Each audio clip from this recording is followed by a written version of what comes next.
The malleability of the Gothic mode has meant that it's always been able to adapt itself to a variety of media. In particular, Gothic drama has been a highly successful way of delivering its narratives, first gaining prominence in the late 18th century alongside the first wave of Gothic novels. These plays were feted by long runs and huge audience numbers, as well as being on the cutting edge of developments in stagecraft and special effects. This changes in the early decades of the 20th century. The never-ending stream of original play texts and adaptations of Gothic fiction dries up, and in the second half of the century appears to give way to the efforts of filmmakers and more commercial forms of performance, such as spook shows and scare attractions. Between these two sits the Grand Guignol, the French theatre of horror, offering a selection of one-act plays. The Grand Guignol includes both horror and comedy performances and focuses on realist plots over Gothic monsters. More horror than terror, more natural than supernatural, the Grand Guignol appears as a rupture from the Gothic dramas that preceded it, yet the situation is more complex. From 1897 until its closure in 1962, the Grand Guignol became a legendary part of Parisian culture. Offering its own unique brand of entertainment, this infamous theatre laid the groundwork for much of contemporary horror media. Each night it would present a selection of short plays that were revolutionary in their approach to violence, psychology, and darker subject matter. Among those who enjoyed the nocturnal pleasures this house of horrors had to offer was a young Ho Chi Minh working in Paris as a pastry chef, Anais Nin, and King Carol of Romania. The name Grand Guignol translates as Big Puppet, and as Mel Gordon suggests in his book The Theatre of Fear and Horror, it reveals the intention of the plays to their core. It's to make adults laugh, cry, and scream as if they were children. Oscar Métainier, the theatre's founder, was himself a frequent target of censorship for having the audacity to depict a milieu which had never before appeared on stage, that of vagrants, street children, prostitutes, criminals, and Apaches, as street loafers and con artists were called at the time. And, moreover, for allowing these characters to express themselves in their own language. One of the Grand Guignol's first plays, Métainier's Mademoiselle Fifi, based on the novel by Guy de Maupassant, was temporarily shut down by police censors because it presented the first prostitute seen on the French stage. His subsequent play, Louis, united a whore and a criminal in the enclosed space of a hotel room. The Grand Guignol was an immediate success. Without realising it, Métainier had laid the first stone in the edifice of the Grand Guignol repertoire, which was to last for over half a century. Little by little, and almost accidentally, a new genre was born. But just 4 seasons later, in 1898, Métainier chose to relinquish control and step down from his position as director. The pressure of keeping the theatre socially relevant night after night was proving a little too much, and the novelty wearing a little too thin. It was at this point, when the theatre could have simply vanished into obscurity, that perhaps the biggest influence in the Grand Guignol's lifetime took control. More than any other director, it was 32-year-old Max Maury who shaped the Grand Guignol into the gruesome house of horrors that became recognised the world over. Under his reign, the emphasis shifted to plays of gore, shock, and scandal. Métainier had received considerable attention for a number of productions that defied the censors and dared to focus on less desirable characters, such as prostitutes and criminals. Maury took this and ditched the social realism, instead focusing on sensation. Maury was an outsider in the world of French theatre. He was unknown in actor and director circles and had virtually no artistic background to speak of. However, he did possess a talent that was invaluable in those times of heightened theatricality, a shrewd sense of showmanship. Maury recognised that there was an appetite for material that pushed the boundaries of what was accepted, and he focused on terror. He saw in the Grand Guignol an opportunity to make money, lots of money. Legend tells that he would measure the success of a play by the number of patrons who fainted during its performance, and he even hired a doctor to treat audience members for whom the shock was too much. Years later, Alfred Hitchcock was to borrow the exact same theatrical marketing techniques when he was selling his movie Psycho. More than anything else, however, it was the plays that drew in the crowds, and Maury's approach to scripts was meticulous in the extreme. He's said to have constantly rewritten scripts and created a standard template for each evening, known as a system of hot and cold showers. This meant alternating a horrific or gory play with a comedy, usually of the bawdy variety. This helped increase the theatre's reputation as not only a house of horror, but of loose morals as well. It was also Marais who discovered the novelist and playwright André Delorde, the Prince of Terror. Under the influence of Delorde, who had collaborated on several plays with his therapist, the experimental psychologist Alfred Binet, insanity became the Grand Guignol theme par excellence. At a time when insanity was just beginning to be scientifically studied and individual cases catalogued, the Grand Guignol repertoire explored countless manias and special tastes.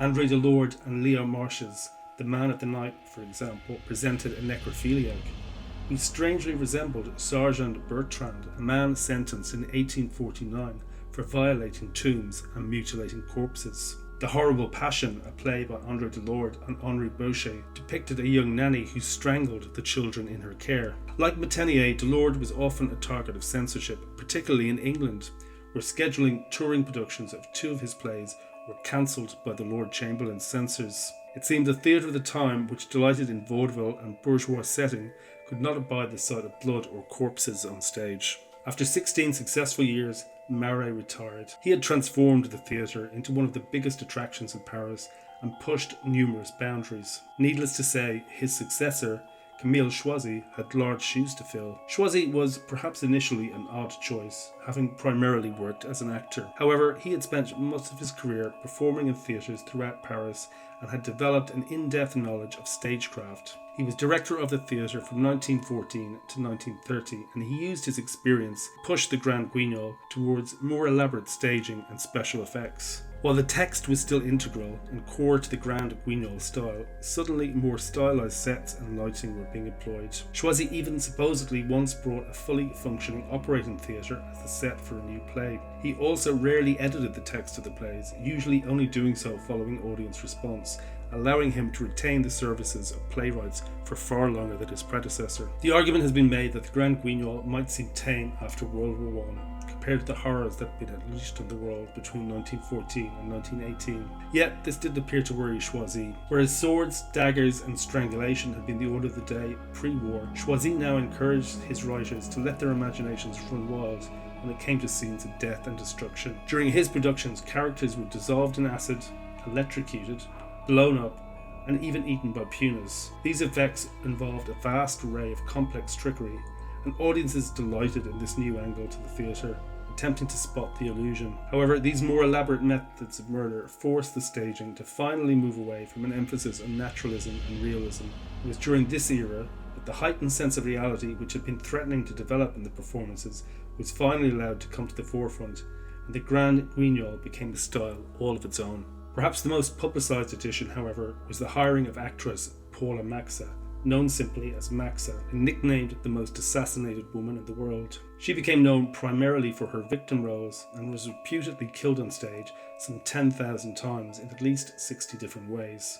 Even today her fame lives on, and in 2018 Netflix produced The Most Assassinated Woman in the World, a biopic that centred on Maxa's life in the Grand Guignol. The combined talents of Choisy, Maxa and Delorde led to what many termed the golden age of Guignol. The theatre was known for heavy emphasis on gore, and the effects of the Grand Guignol became legendary among the many Guignoliers who attended in droves. So much so that a number of the theatre's trade secrets were patented to keep the illusion secret.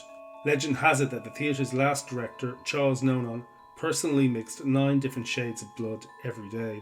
This formula was apparently so realistic that it would scab if not kept warm, and audiences would occasionally hear a cry of, "Quick, Edmund, warm up the blood." Gloves filled with glue water were used for sequences where hands were chopped off. Edible eyeballs were made by a local confectioner, and rubber hoses soaked in blood made excellent intestines.